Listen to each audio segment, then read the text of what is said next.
Hello everyone. Today I am going to explain about constitution. So first point is, what is constitution?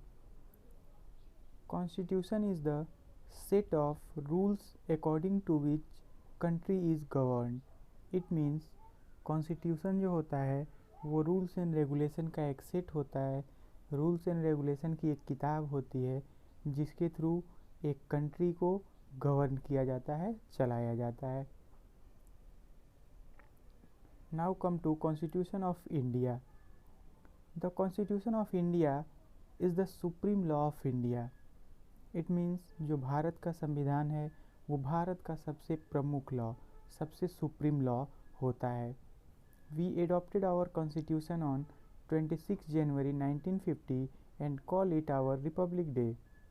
यानी कि हम भारतवासियों ने हमारा जो संविधान था उसको 26 जनवरी 1950 को अपनाया था और इस दिन को हम लोग रिपब्लिक डे के रूप में एवरी ईयर सेलिब्रेट करते हैं। Our constitution says that all citizens are equal. It means each and every people who live in India are equal right. India is a secular country. It also says that India is a secular country as well as India is a democratic republic country.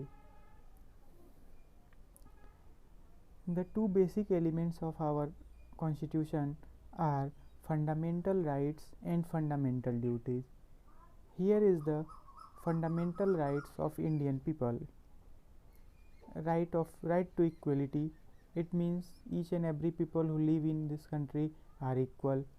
Right to freedom means every people of our country is free to do whatever he want to do. Right against exploitation.